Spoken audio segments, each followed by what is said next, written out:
Happy Monday, ladies and gentlemen. Before I start today's show, I got a couple things that I want to let you guys know about. I talked to my friends over at BMG Records. They're doing kind of an offshoot of the Everyday Rocks box set. If you just wanted to get certain copies of the albums, the picture disc, the beautiful artwork that's been restored, I can tell you, if you haven't seen my unboxing video for the Everyday Rocks box set, these picture discs are amazing. They're really thick. They're just fantastic quality. The graphic reproduction, absolutely incredible.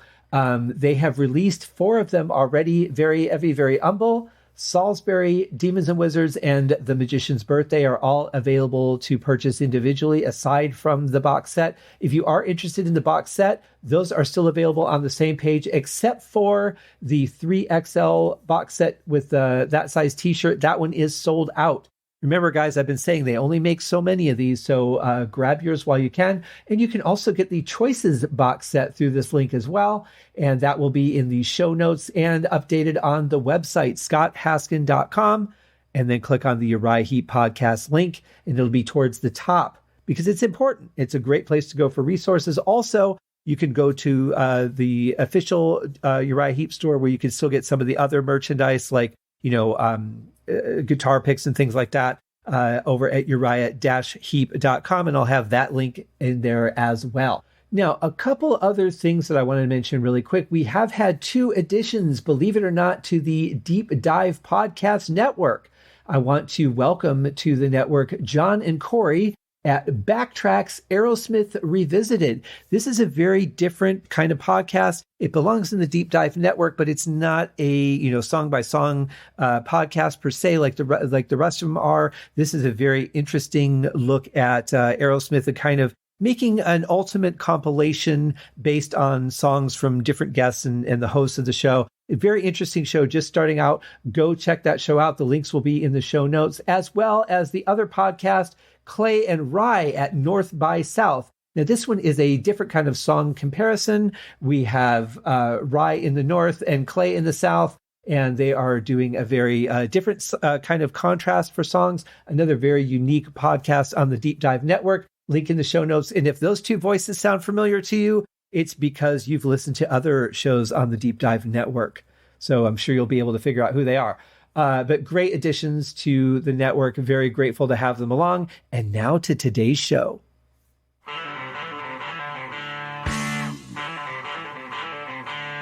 Welcome to Uriah Heep, the Magician's Podcast. I'll be covering every studio song the band has recorded and every bonus track that I can find. Each week, we'll go over a new song from the beginning to where they are currently, and as they keep adding albums, I'll keep adding shows. Let the deep dive party begin. In the magic garden, some were singing, some were dancing. Hello and welcome to another episode of Uriah Heep, the Magician's Podcast. I am your host, Scott Haskin, here with another bonus track. This one is also from the Celebrations collection, and this is an additional song that was written for it, just like our last episode, Only Human. This one, Corridors of Madness, follows along that same path, and we're going to get to that one in just a few minutes. But first, it's Monday, guys, and that means that we have some people to thank. First of all, I want to thank my graphic artist, Scott Lazinski, who did such an amazing job on the logo. Audionamics, who I will not do a podcast without Instant Dialogue Cleaner. Dave White, Uriah Heep's director of social media, who greatly helps with spreading the word about the show. He also runs the websites uriah-heep.com and mick-box.net. Great sites, tons and tons of information. Thank you to everyone who has shared the show. Thank you to Cakewalk by BandLab, which is the foundation in which I record the podcast. Thank you to Podbean, who is the distributor that sends the podcast out all over the place. All you guys do amazing stuff. And thank you to Isotope for your wonderful declick function, which is what I use on the podcast. So all good stuff. I use a couple other things from Waves and that. I'll get into that. Maybe one of these days I'll do a show on just how I do the podcast for anyone who wants to know the technical side of things. Maybe I won't. Who knows? There's a lot of time between now and eventually. Also, if you guys have not picked up your Everyday Rocks box set from BMG, make sure that you do so. It is a fantastic package, as well as the Choices box set, Also a fantastic package. Two very different things altogether. And if it still applies, if we haven't gotten them into the Rock and Roll Hall of Fame by now, go to facebook.com/Heep Rock Hall, sign up for that petition to get Uriah Heep inducted. It is very important. It should have happened a long time ago. It hasn't. So let's fix it. That's the way I look at it. I also want to thank my patrons at the $5 Easy Living tier, Kenny Wymore and Brad D. At the $3 The Wizard tier, Peter Voss, Gord Erickson, Frank Thielgard Mortensen, and William Rose.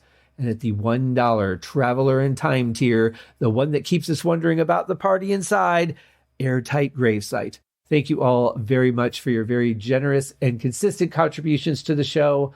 Really has meant quite a great deal to me.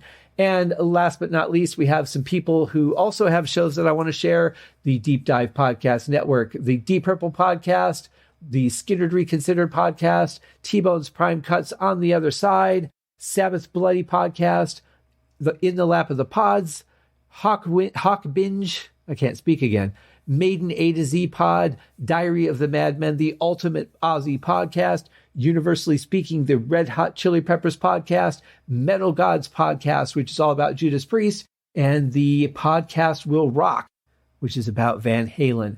All excellent shows. And another excellent show you should check out if you're a fan of Metallica, or even if you're a little bit curious about them, go listen to one of their most passionate fans, Brandon, who brings Metallicast to your ears. Also, check out GottaHear'Em.all.com, a wonderful website dedicated to the live histories of Deep Purple and Emerson, Lake and Palmer and their family. And then last but not least, catch Ace on Music on Stitcher and Ace the Music Man on YouTube. Ace is the band's manager. He has a wonderful show that he does. Lots of great information and insight into the business. Things like how box sets are created and that. Really, really cool stuff. So check all that out. Now let's get to today's song. Today's song, as I said, is Corridors of Madness. And this was designed specifically for the Celebrations collection. And we have on vocals Bernie Shaw. On keyboards, we have Phil Lanzon, Mick Box on guitar, Trevor Boulder on bass, and on drums, Russel Gilbrook. Let's take a listen.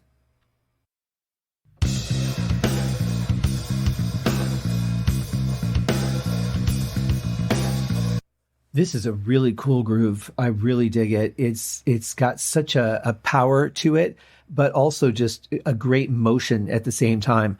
And I'm hearing another sound besides the bass and drums.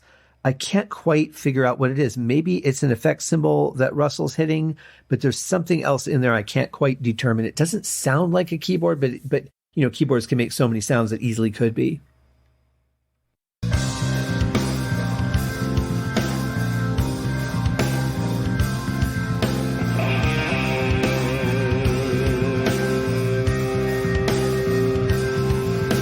So this is another layered song where we're going around and introducing each one of the band members as they come into the song one at a time. Very nicely done. Love the keys, love the guitar.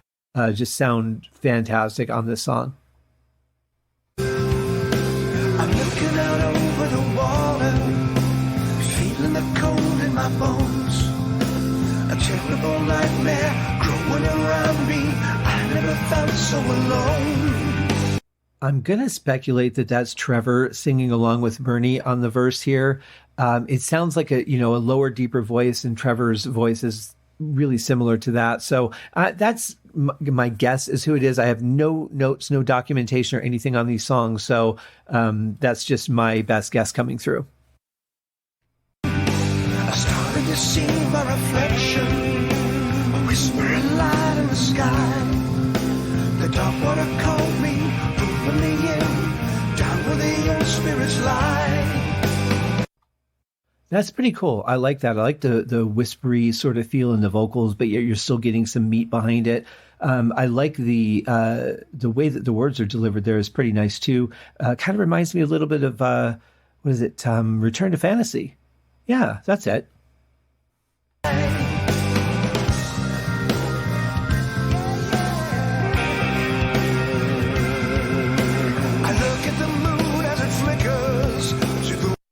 Just in case you aren't able to hear it on whatever device you're listening through, I'll point it out to you. At the beginning of that little clip, there was a little hey, hey from Bernie, like really far in the background. Nice little touch, just kind of one of those things that makes you go, what is that about?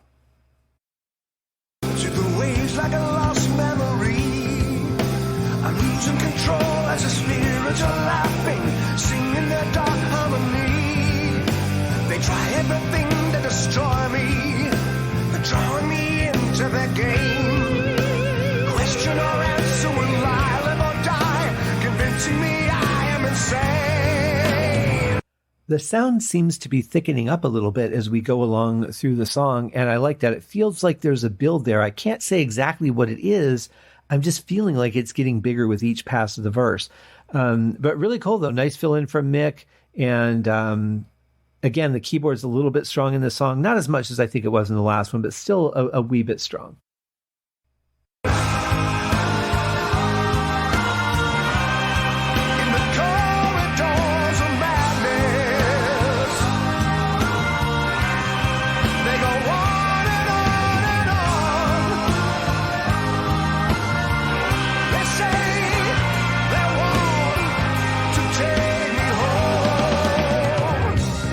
This part is just fantastic. I love that the drums switch to bass drums on the quarter notes, that angelic vocal progression right there, just so precise. Everyone's together.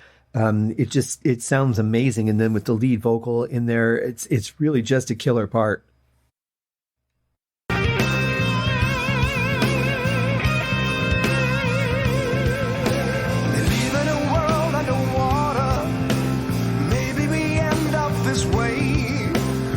Still alive and I'm frightened to death. The fear of this watery grave.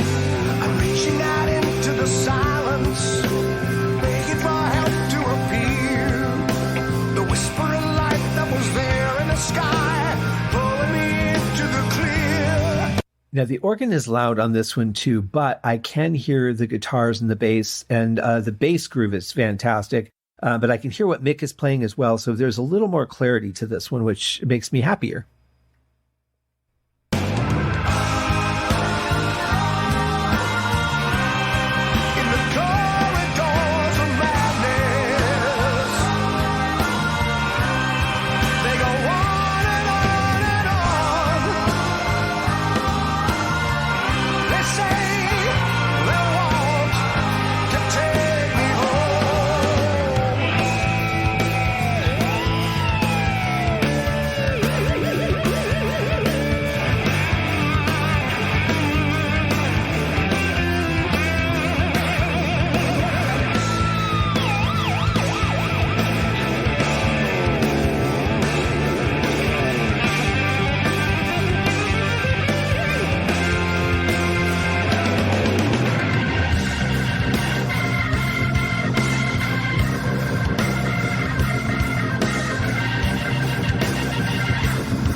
Really colorful and passionate solo from Mick. There's parts where it was dipping out of, real clarity because, again, the organ, but what I could hear of it, which was a good majority of it, I would say, really on fire on this one. And then it followed up with a nice keyboard solo right afterwards, really powerful and punchy. This has got the makings of a great song. I'm really kind of disappointed that it didn't get maybe even the release of a single. I think it stands up for me. You'll never know what you will find. You could be saved or you could be lost, may even go out of your mind. So now when you see your reflection and spirits are tempting you in, calling your name like a lamb to the slaughter, fearing the pendulum swing.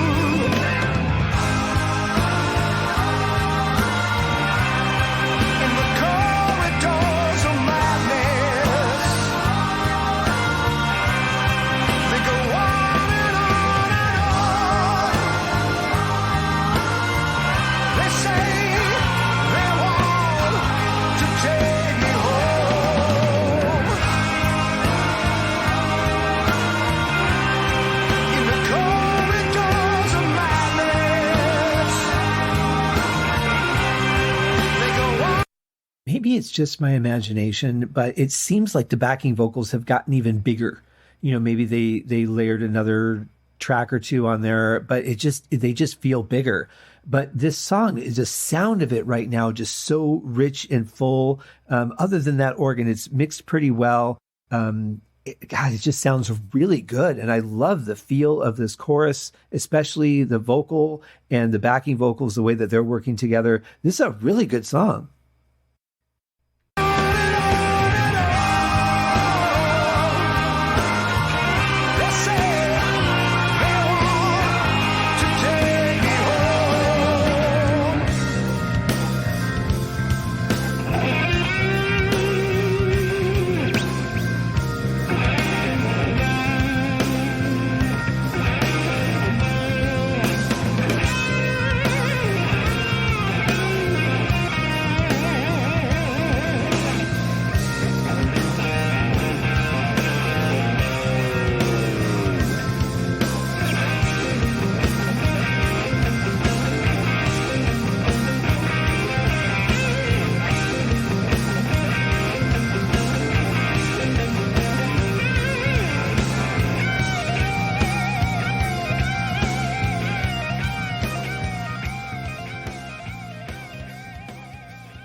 Oh, I want to know where this went. There's so much good stuff going on here. We finally get to hear what Mick is playing. I really wish we'd have had that clarity in his first solo. But this is, his typical play out the song with a solo. And I really love this one. Love that build that we're getting from Russel. And he was hitting some really interesting time crashes. Normally they wouldn't be on the 4 and the 1. But he was working that in here and there, which was a nice part of the build, I thought. And of course, as it's fading out, we're getting another layer of build from him. Great groove on the bass. I love the keyboards in the back of this section. They're more subdued. You can hear them, but they're filling in the audio field really nicely. Just a great piece of music. I really like this song. I'm really glad that I found it and was able to cover it in the bonus episodes because I'd hate for this one to get lost with time. I think there's a lot of merit to the song getting its own release. So that's just my thoughts. And that's, the way I'm going to start out the week. So I hope that you guys have an absolutely fantastic day. We will be back tomorrow with another song from the bonus tracks. Tomorrow we're digging into... unless I add something else to this season at some point. But here on out through the end of the season, through track 14, this is all one album. The remainder of an album that we've touched on before. We'll see you guys tomorrow. Cheers! Thank you for joining me on this episode of Uriah Heep, the Magician's Podcast. If you have enjoyed this show, please consider going over to Apple Podcasts or your favorite podcast outlet, leaving a rating or a review. Be sure to subscribe to make sure that you are notified when new episodes are available. Please be sure to share this podcast with your fellow Uriah Heep enthusiasts and anyone who you think would like Uriah Heep, which should be everyone. And if you are so inclined, please feel free to contribute to the Patreon account. And if you are not a Patreon subscriber, you can also pay through the PayPal link on the website listed in the show links below. I would also like to thank Uriah Heep for their very generous support of the show. And thank you guys for listening. We'll see you in the next episode. Happy days!